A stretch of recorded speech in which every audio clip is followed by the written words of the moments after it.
नमस्कार दोस्तों, the fact Ajmer में आप सभी का स्वागत है। अजमेर से इस वक्त की मैं बड़ी खबर, आप भारतीय जनता पार्टी के उपाध्यक्ष पद पर हैं आनंद सिंह राजावत। उन्होंने अपने पद से इस्तीफा दे दिया है। नाराजगी है अजमेर उत्तर से जो भारतीय जनता पार्टी के प्रत्याशी बनाए गए हैं उनको लेकर। आनंद जी, किस तरीके की नाराजगी है?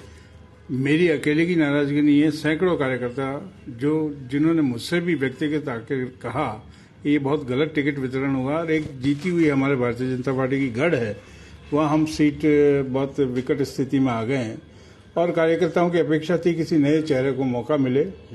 माननीय देवनानी जी 4 बार विधायक रह चुके हैं, वो अपनी पारी खेल चुके हैं, उनकी आयु भी लगभग 75 से ऊपर हो गई है, तो इस वक्त किसी नए नेतृत्व को अवसर मिलना चाहिए था। अच्छा बस, तो अब आप देखते हैं कि 20 साल वह 2 बार मंत्री 2 बार विधायक रह गए। कहने का मतलब आम कार्यकर्ता जो जमीनी स्तर पर काम कर रहा है उनको कहीं ना कहीं अनदेखी हुई है।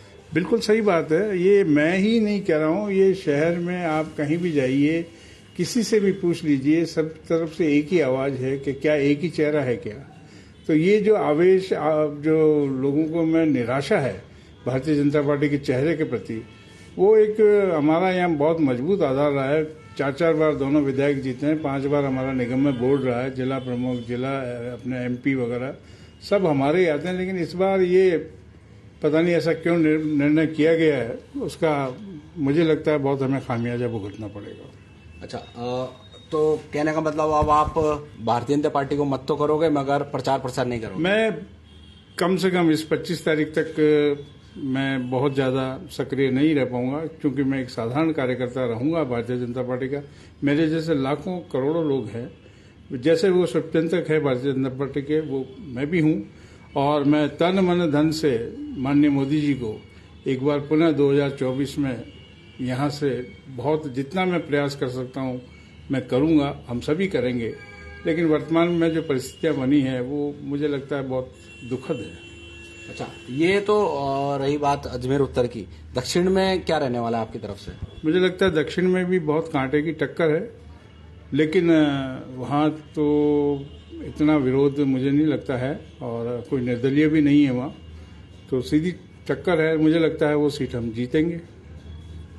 अच्छा, अब आप उत्तर से आपकी नाराजगी है। पूर्व में एक सवाल थोड़ा सा है, ज्ञान जी से आप मिले थे, किस तरीके का समर्थन दिया था आपने? मैंने ज्ञान जी को ऑफिस में जाके भी मैंने स्पष्ट रूप से कहा, मैं भारतीय जनता पार्टी का कार्यकर्ता हूँ, मेरा वोट कमल पे ही जाएगा। मैंने ज्ञान जी को शुभकामनाएं और संबल सहयोग इसलिए दिया कि ज्ञान जी हमारे ही कार्यकर्ता हैं, कोई अलग थोड़ी है, और उन्होंने कोई दूसरी पार्टी ज्वाइन नहीं की, वो निर्दलीय खड़े हुए। और जब वो निर्दलीय खड़े हुए तो 2-3 दिन में ही हमारे ही सोशल मीडिया के दायित्ववान कार्यकर्ताओं ने ऐसी पोस्टें डाली जिनको देख के बहुत हमें दुख हुआ। एक उनको गौ हत्यारों के साथ हाथ मिलाने वाला बताया गया, जो बहुत ही दुखद था।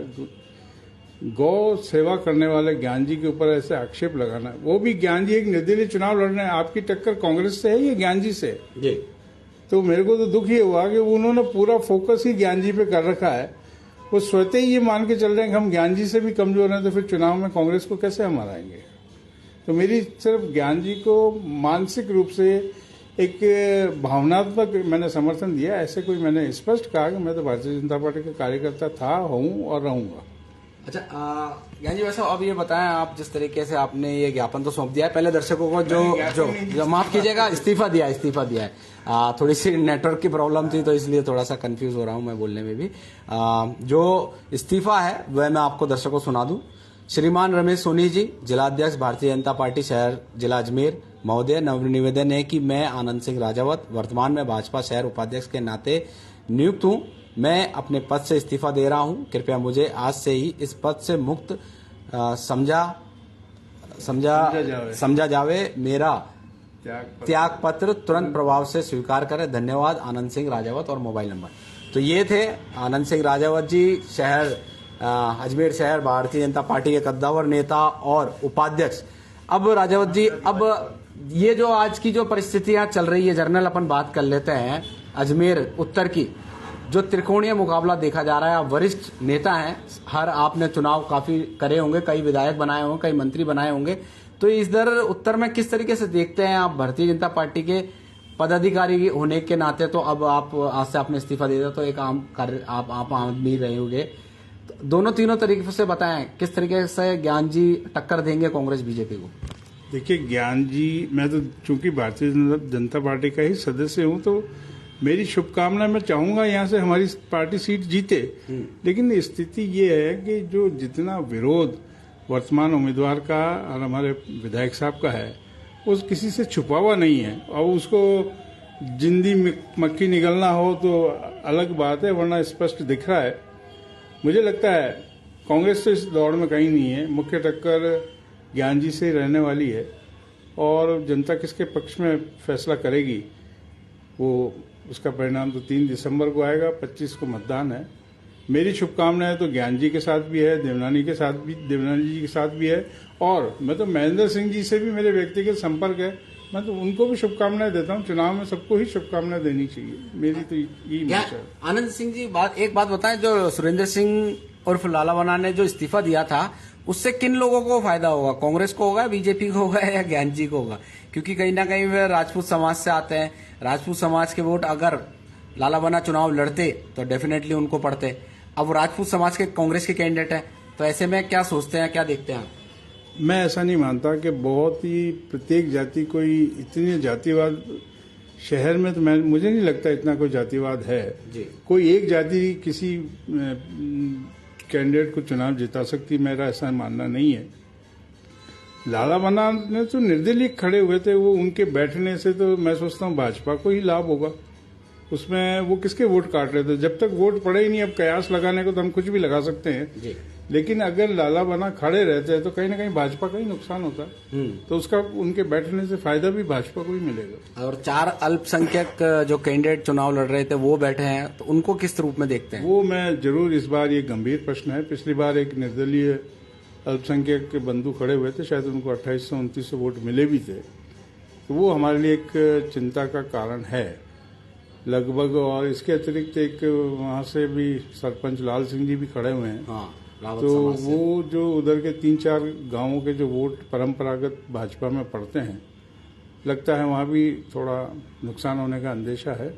तो हमें चौकन्ना होकर जो भी इस चुनाव की कार्रवाई देख रहे हैं, जो भी चुनाव को बहुत नजदीक से देखरेख कर रहे हैं, संचालन कर रहे हैं, उनको ध्यान रखना चाहिए कि उस ओर भी हमें विशेष प्रयास करने चाहिए। अच्छा आनंद सिंह जी, बताएं, आपने जैसे ही भारतीय जनता पार्टी से आप काफी लंबे समय से जुड़े हुए हो, आप युवा होंगे तब से आप कार्यकर्ता, पदाधिकारी, अलग अलग पद पे रहे हो, अभी आप एकदम से इस्तीफा दे रहे हो, तो कितना दर्द है? क्योंकि निश्चित तौर पर आप बिल्कुल वरिष्ठ पद पे रहे हो, आपको सम्मानजनक मंच मिलता रहा है। देखिए, मैंने पद के लिए कभी भी काम नहीं किया, ऐसा मैं नहीं, पद के लिए नहीं कह रहा हूं। जनता पार्टी का मैं अपना निवेदन कर दूं, मैंने वार्ड अध्यक्ष से काम शुरू किया, जो सबसे नीचे छोटी इकाई होती है, उसके बाद मंडल अध्यक्ष, फिर महामंत्री, फिर उपाध्यक्ष वगैरह, करीब करीब सदस्यता अभियान से लेके बाहर चुनाव में भी प्रभारी से लेके, शायद ही ऐसा कोई काम होगा जो मैंने नहीं किया होगा। बीच में जब अरविंद यादव थे अध्यक्ष, वो उस कार्यकाल में भी मैंने खुद ने मना किया कि मेरे को कोई पद मत देना। बिना पद पे रहते हुए भी मैंने 5 साल जो भी अन्य क्षेत्र में काम करना था वो मैंने किया, और आज भी मैं अन्य अनेक संस्थाओं से भी जुड़ा रहता हूं। केवल राजनीति 24 घंटे करना ही मेरा काम भी नहीं है, मेरा पेशा भी नहीं है। मेरे अन्य जो भी मैं जो वैचारिक जो कई तरह की गोष्ठियां वगैरह कराता रहता हूं, उनमें मैं कहीं, इसके अलावा सामाजिक कार्य, महिला स्वावलंबन को लेकर भी हम लोग काफी प्रयास रहते हैं। तो ऐसा कुछ भी नहीं है कि मैं कोई पद, और ये पद तो आते जाते हैं पद, ऐसा कोई पद तो मेरे पास था भी नहीं जिसमें कोई लाल बत्ती पे या कोई सरकारी गाड़ी का मैं इस्तेमाल कर रहा है, ऐसा तो कोई पद था नहीं। संगठन के पद तो वैसे भी सेवा के ही होते हैं, तो पद ऐसा कोई मायने नहीं रखता है। मैं नहीं मानता कोई पद बहुत बड़ी चीज है। अभी आप यहाँ पर आए हैं और अभी आपने बात की होगी शहर अध्यक्ष जी से, तो क्या बात हुई? मना कर रहे होंगे वो डेफिनेटली। मैं शहर अध्यक्ष जी से फोन पे निवेदन किया, मैं कार्यालय आपके आ रहा हूँ, तो वो कहीं बाहर हैं। मैंने उनसे आग्रह किया मैं अपने पद से इस्तीफा दे रहा हूँ, तो उनका आग्रह तो बहुत सारा था, लेकिन मैंने कहा मुझे एक बार इस्तीफा देने दीजिए, मेरा उपयोग जहाँ होगा मैं आधी रात को पार्टी के लिए काम करने को तैयार हूँ।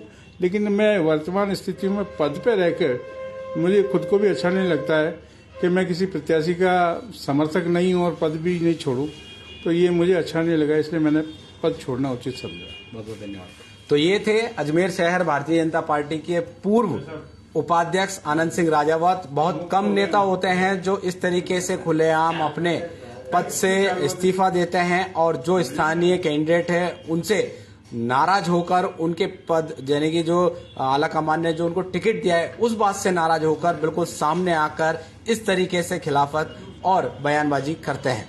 अब देखना होगा आनंद सिंह राजावत जी के इस्तीफे से क्या इस विधानसभा चुनाव में उत्तर विधानसभा कैंडिडेट वासुदेव देवनानी को कितना फर्क पड़ता है या नहीं, या आने वाले समय में भारतीय जनता पार्टी के पदाधिकारी वापस मान मनवार करके आनंद सिंह जी को मनाते हैं या नहीं। द फैक्ट अजमेर में अभी के लिए बस इतना ही। दीजिए मुझे इजाजत। धन्यवाद।